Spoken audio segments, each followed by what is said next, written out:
देखिए अमीश जी, कांग्रेस के छुटभइये नेता कुछ भी बोलते रहें, लेकिन हमें पूरा विश्वास है कि कांग्रेस पार्टी जो है संविधान को बचाने की बात करेगी, इस देश में लोकतंत्र को बचाने की बात करेगी। और ये जो ऑर्डिनेंस है, ये ऑर्डिनेंस ने बिल्कुल भारत के संविधान का गला घोटने का काम किया है।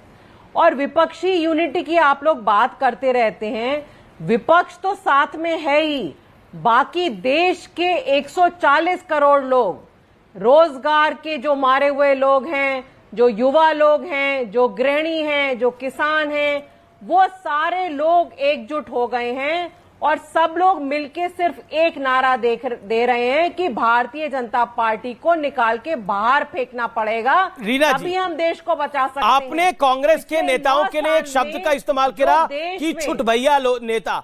एक नेता अजय माकन है जो फॉर्मर मिनिस्टर हैं, दिल्ली असेंबली के स्पीकर रह चुके हैं और कई बार के सांसद रह चुके हैं। एक गौरव वल्लभ है, कांग्रेस पार्टी के मुख्य प्रवक्ताओं में से एक है।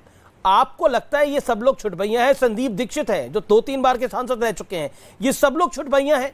गौरव वल्लभ की बात तो आज की मैंने चलाई, ये सब छुटभइया हैं? देखिए अमीश जी, क्योंकि बहुत सारे ऐसे नेता हैं जो ये बयान दे रहे हैं जिनका कि दिल्ली में और पंजाब में उनकी राजनीति खत्म हो चुकी है केजरीवाल जी के आने के बाद। तो कांग्रेस की खत्म हुई है ना? लोग ऐसे बयान दे रहे हैं, लेकिन मुझे अभी भी पूरा विश्वास है कि कांग्रेस के जो सीनियर लीडरशिप है वो देश के संविधान में, देश के लोकतंत्र में उनका पूरा भरोसा है। ये बड़ा पॉइंट है। जो है जी। ये छोटे मोटे स्टेट्स, अमित जी मुझे बोलने दीजिए प्लीज, कंप्लीट करने दीजिए। Make your point. ये छोटा मोटा एक स्टेट की राजनीति नहीं है, ये उससे बहुत ऊपर उठ के देश को बचाने की, संविधान को बचाने की बात हो रही है। ये अच्छा पॉइंट आपने बोला, ये अच्छा पॉइंट बोला। अबे भाई आप राष्ट्रीय पार्टी हैं, आप छोटे मोटे स्टेट को छोड़ दीजिए। पंजाब छोटा स्टेट है, दिल्ली छोटा स्टेट है, छोड़ दीजिए। उत्तर प्रदेश मान लेते हो बड़ा स्टेट है, वो भी छोड़ दीजिए इन स्टेट को। आप देश की राजनीति करिए, आप देश की पॉलिटिक्स करिए। मतलब ये कुल मिलाकर कहा जा रहा है कि पहली, दूसरी, तीसरी, चौथी, पांचवी पास मत करिए, सीधा छठी में आ जाइए। तैयार है इसके लिए? विडंबना देखिए कि इनके राजनीतिक दल में कोई बड़ा है नहीं, सारे ही छुटभइये हैं। जो टॉप टू बॉटम बयान देते हैं सब छुटभइये हैं और छुटभइयों जैसे ही बयान देते हैं। ये बात सही है, कांग्रेस पार्टी ने हमेशा संविधान में आस्था रखी है और जो भी कांग्रेस पार्टी निर्णय लेती है वो प्रजातंत्र को बचाने का लेती है, प्रजातंत्र के समर्थन में दृढ़ता से खड़े होकर लेती है। लेकिन कांग्रेस पार्टी की शरण में आने से पहले केजरीवाल साहब को क्षमा मांगना चाहिए। इन्होंने ही तो दुष्प्रचार कांग्रेस पार्टी के खिलाफ किया था। आज तक कोई प्रमाण उसके नहीं मिले, एक केस के नहीं मिले। आप देखिए, कोर्ट ने कहा कि 7 साल तक प्रतीक्षा करते रहे 2G के केस में, कोई एक एविडेंस लेकर नहीं आया और एक्विटल हुआ सब में। तो इनको क्षमा मांगनी चाहिए। हाँ, कांग्रेस पार्टी हमेशा प्रजातंत्र के समर्थन में खड़ी रहती है, ये बात हम दृढ़ता से कहते हैं। लेकिन आज बड़ी लड़ाई है जो भारतीय जनता पार्टी, ठीक है, जवाब लेते हैं। रीना गुप्ता जवाब। आमदनी 27 रुपए, आपके टॉप टू बॉटम सभी नेता छुटभइये हैं, लूट मची हुई है, उसके खिलाफ दृढ़ता से लड़ा। ठीक है अमीश जी, ये शो आपने कांग्रेस बनाम आम आदमी पार्टी में कन्वर्ट कर दिया क्या? लेकिन मैं जवाब देती हूं। देखिए, जो भी जनता के पास जनता के मुद्दों को हल करेगा, जो बढ़िया गवर्नेंस मॉडल देगा, जनता उसको चुनेगी। दिल्ली और पंजाब में दोनों जगह हमने कांग्रेस को मात दी है और वो इसी वजह से दी है क्योंकि हमने काम की राजनीति करी। और आज हम ये कह रहे हैं कि जो देश को संविधान की बचाने की लड़ाई है, उसमें हम सबको अपने स्टेट्स की छोटी पॉलिटिक्स से ऊपर उठ के, तो आप ये एडवाइस जो कांग्रेस को दे रहे हैं, मैडम रीना जी, जो आप एडवाइस कांग्रेस को दे रहे हैं, अगर कांग्रेस आपको ये एडवाइस दे, ठीक है आपको देश की राजनीति करनी है तो आप दिल्ली छोड़ दीजिए, दिल्ली में कांग्रेस को चुनाव लड़ने दीजिए। बताइए, आप तैयार हो जाएंगे? मैं सवाल पूछ रहा हूं आपसे। नहीं, हम दिल्ली क्यों छोड़ दें? दिल्ली की जनता ने हमको तो फिर चुना है, कांग्रेस को पंजाब दिल्ली की छोड़ दें। जनता ने हमको चुना फिर है, दिल्ली तो हम कांग्रेस को दिल्ली, छोड़ दें, पंजाब क्यों छोड़ दें कांग्रेस? लेकिन अमीश भाई इस समय डिबेट क्या हो रहा है? अमीश जी, डिबेट इस समय ये हो रहा है कि भारतीय जनता पार्टी से देश के 140 करोड़ लोग परेशान हैं, क्योंकि पिछले 9 साल में भुखमरी, बेरोजगारी, नहीं, ये बात के आपकी, इस अलावा बात को मैं हमें एक कुछ सेकंड नहीं मिला है। लेकिन और जो मैंने ये सवाल 140 पूछा, मैंने मैडम रीना जी, मैं अभी विषय पे आ रहा हूं। देखिए, विपक्षी एकता पर इससे सार्थक बहस कुछ नहीं हो सकती कि हम इत्मीनान से बात कर रहे हैं। मैंने बड़ा सरल सवाल पूछा। आप कह रहे हैं, सब कह रहे हैं कि कांग्रेस तो देवदास बन जाए। माफ करिए, मैं एक फिल्म को कोट कर रहा हूं, क्योंकि उसमें बोलता है कि चुन्नी बाबू ये छोड़ दो, चुन्नी बाबू वो छोड़ दो। कोई कहता है महाराष्ट्र छोड़ दो, कोई कहता है उत्तर प्रदेश छोड़ दो, कोई कहता है दिल्ली छोड़ दो, कोई कहता है पंजाब छोड़ दो। तो कांग्रेस सब छोड़ दे, लेकिन कांग्रेस के लिए कोई कुछ नहीं छोड़ेगा।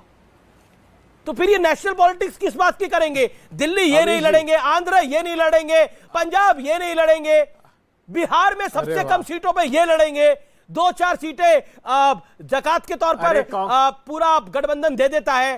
क्या आपको लगता नहीं है कि कांग्रेस के साथ भी अन्याय है? 9 साल में पहली बार 9 साल में पहली बार इतना समर्पण का भाव कांग्रेस के प्रति दिखाया अमीश जी। हम तो बोल रहे हैं साधुवाद है स्टेट आपको। लेवल बड़ा पॉलिटिक्स अलग है, आज कमाल कर दिया। नेशनल लेवल पॉलिटिक्स अलग है। कोई किसी को कुछ छोड़ने के लिए नहीं बोल रहा है। हम बोल रहे हैं national level politics, state level politics अलग अलग है। नहीं तो पंजाब पे 13 लोकसभा सीटें आती है। एक बात बताइए, पंजाब में विधानसभा चुनाव आप लड़िए, लोकसभा कांग्रेस लड़े, करिए फैसला आप लोग। और कांग्रेस विधानसभा कर छोड़ने को तैयार है, तो निर्णय करिए ना आप लोग आपस में। ये अमीश जी, ये बिल्कुल करेंगे आपस में बैठ के। अमीश जी, टीवी चैनल पे नहीं होंगे ये निर्णय, ये आपस में मिलकर। अरे आप उनको, आपके नेता उनको छुटभैया कह रहे हैं, वो आपके मुख्यमंत्री को शराबी कह रहे हैं। आप कह रहे टीवी चैनल को तो बाइट दी जा रही है। ये सब कुछ ये पर्सनली फोन पे बोला जा रहा है। अमीश जी, 23 तारीख को ये सारे डिस्कशंस होंगे और 23 तारीख को ये भी डिस्कशन होगा कि कैसे भारतीय जनता पार्टी से मुक्ति दिलानी है देश को। पूरा देश परेशान है इस समय और वेट कर रहा है कि देश कब परेशान चुनाव है। आए और एक सेकंड मेरे साथ शुभराष्ट्र है, अनुराग भदौरिया बड़े फिल्मी है और इन्होंने देवदास फिल्म देखी होगी, इनको डायलॉग याद भी आ गया, मुस्कुरा भी रहे थे। अनुराग बाबू वो देवदास फिल्म देखी है ना? किसी ने बोला पारो को छोड़ दो, किसी ने बोला ये घर छोड़ दो, मैंने सब कुछ छोड़ दिया। लेकिन कांग्रेस से तो आप लोग इतनी बड़ी कुर्बानी मांग रहे हो कि सब कुछ छोड़ दे। कांग्रेस नेशनल लेवल पॉलिटिक्स करे, सारे प्रदेश छोड़ के नेशनल पॉलिटिक्स करे। मतलब कांग्रेस पार्टी 25 सीटों के साथ, 40 सीटों के साथ नेशनल लेवल पॉलिटिक्स करे। अरविंद केजरीवाल जी अपनी राजनीति करेंगे, अखिलेश बाबू अपनी करेंगे, तेजस्वी बाबू अपनी राजनीति करेंगे। मतलब आपने कांग्रेस को बना क्या दिया है? अच्छी बात, अच्छा लग रहा है अमीश जी, आप विपक्ष की चिंता कर रहे हैं। हाँ, वो बात जरूर है कि आप किस वजह से कर रहे हैं, हमारे प्रवक्ता समझ गए होंगे। इसलिए अपने साथी प्रवक्ताओं से कहूंगा मैं कि इस सब बातों में मत आओ, क्योंकि ये हमारी चिंता नहीं कर रहे हैं, ये दरअसल में हमें लड़ाना चाहते हैं। सवाल ये नहीं है अमीश जी, सवाल ये है कि राष्ट्र के लिए सब एक साथ खड़े हैं। हमारे वैचारिक मतभेद हो सकते हैं, इसमें कोई दो राय नहीं, क्योंकि अलग दल है, अलग पार्टियां हैं, वैचारिक मतभेद होंगे ही, लेकिन मतभेद नहीं है। चलिए, आपकी बात को ऊपर रख दिया अनुराग भाई, आपकी बात को ऊपर रख दिया। राष्ट्र के नाम पर 80 में से कांग्रेस को कितनी, 80 में से कितनी सीटें? 25 सीटें राष्ट्र के नाम पर, मेजोरिटी आप लड़िए, 25 कांग्रेस को देंगे राष्ट्र के नाम पर। अच्छा बोल राष्ट्र के नाम। अमीश भाई, आप तो मेरे मित्र, क्यों परेशान हो रहे हैं? बोलने दीजिए ना। तो बोलने दे रहा हूं, थोड़ी देर बोलने दीजिए। हाँ। देखिए, ये टीवी डिबेट पे हम नहीं बता सकते, लेकिन ये तय है कि विपक्ष एक साथ नजर आएगा। हो सकता है, हमने बार बार बोला, हो सकता है कि चीजों में आप 80 में 80 यहां पे उत्तर प्रदेश में बीजेपी हारेगी, ये तय है, ये तय मानिए। कैसे हारेगी ये तो मैं टीवी डिबेट में नहीं बताऊंगा, ये तो 23 तारीख को मैंने देखा है। आपस में आपको प्रत्यक्ष को प्रमाण की जरूरत क्या? मैंने देखा है 2019 के अंदर, 2018 के अंदर आप यही कहते थे, बहन जी, बुआ जी और भतीजा एक साथ आए हैं। देखिए, 80 में से बीजेपी को 1-2 मिल जाए तो बड़ी बात है, लेकिन जब 2019 का नतीजा आया, 11 बजे के बाद आप नहीं दिखे थे। ये बात सच है ना? अब सुन तो लीजिए, 2019 के चुनाव का नतीजा जब आया तो 11 बजे के बाद आप नहीं दिखे थे मुझे। दिक्कत क्या है, आप बोलने ही नहीं दोगे। अब आप तब कांग्रेस आपको कहती रही 2019 के अंदर कि हमको भी 15 सीटें दे दो, 5 दे दो, 10 दे दो, लेकिन आपने एक को नहीं दी, एक को सीट नहीं दी कांग्रेस को।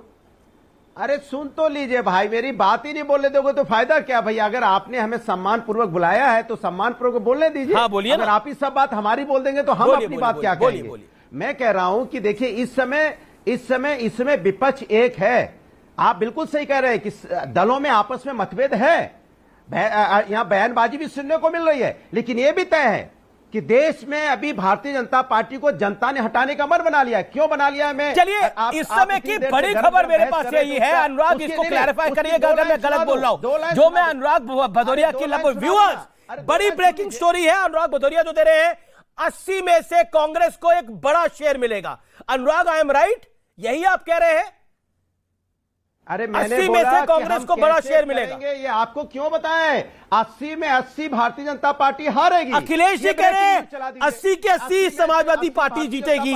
आप कह रहे हैं अखिलेश जी ने 3 दिन पहले कहा कि 80 में से 80 सपा जीतने जा रही है। अरे सुनना ही नहीं, अखिलेश जी ने बोला ना, आप अखिलेश जी की बात को काउंटर कर रहे हैं। बिल्कुल जीतेगी, इसमें दिक्कत क्या है? तो उन्होंने बोला समाजवादी पार्टी जीतने जा रही है। भाई परेशान आप कह रहे हैं कांग्रेस को आप सीटें देंगे, समाजवादी पार्टी जीतेगी, भारतीय जनता पार्टी हारेगी। मतलब मैं सीटें नहीं मांग रहा आपसे, मुझे पता आप नहीं बता पाएंगे, लेकिन कांग्रेस को समाजवादी पार्टी सीटों का बड़ा शेयर देगी, ये आप ऐलान कर रहे हैं यहां पर।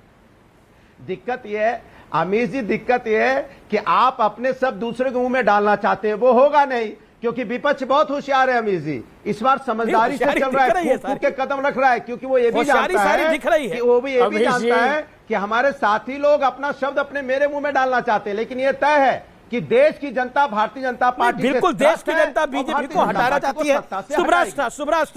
सुब्राष्ट्रा काफी देर से इंतजार कर रही है, फिर मैं आऊंगा आपके पास प्रेम शुक्ला जी। सुब्राष्ट्रा जी, अगर मैं सुनिए, सुब्राष्ट्रा, देश की जनता बीजेपी को हराना चाहती है, बेरोजगारी के मुद्दे पर निपटाना चाहती है, हुआ अच्छा रहेगा, हुआ सब कुछ करना चाहती है, लेकिन सारी कुर्बानी ये लोग एक ही दल से चाहते हैं।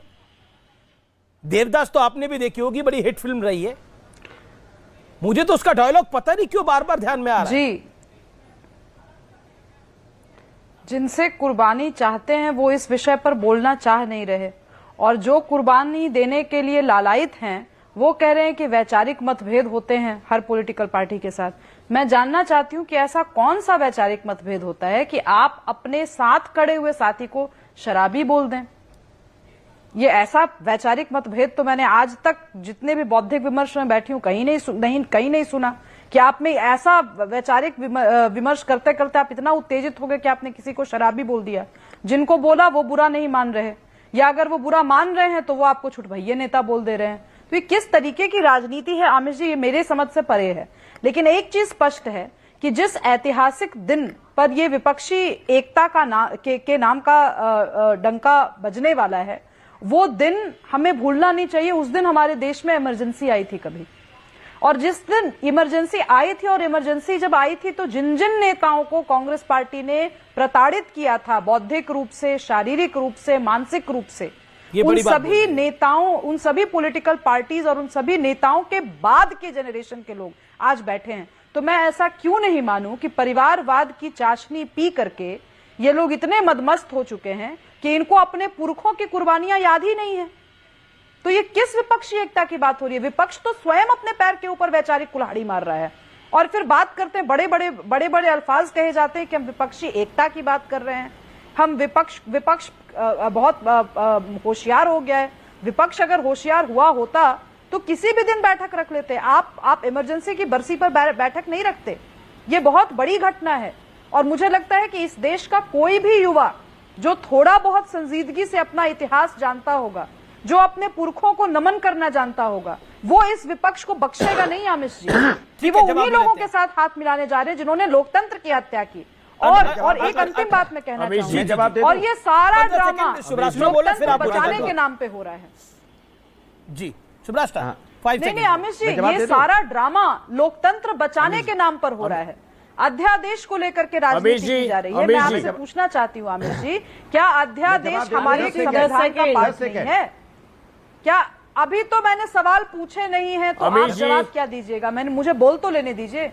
आप जब बोल रहे अरे थे मैं कुछ नहीं बोल रही सवाल थी। तो अमीर जी जितने पूछेंगे, अब आप नेतागण भी यहाँ सवाल बोले मैं पूछेंगे। चुपचाप सुन रही अब थी। आप भी सवाल पूछने लगेंगे, सब अरे सवाल सवाल पूछने तो लगेंगे। आप आप लोग बोल रहे हैं हमारे तो मैं आप भी कुछ कह रहे नहीं कह सवाल रही थी। पूछेंगे हम। अनुराग जी, आप ये क्या बात बदतमीजी हो क्यों गई? करते हैं? हम आप आपसे सीमाएं पूछे, क्यों आप लांघते मुझसे हैं? पूछो तो फिर अमीर जी किस लिए बैठे हैं भाई?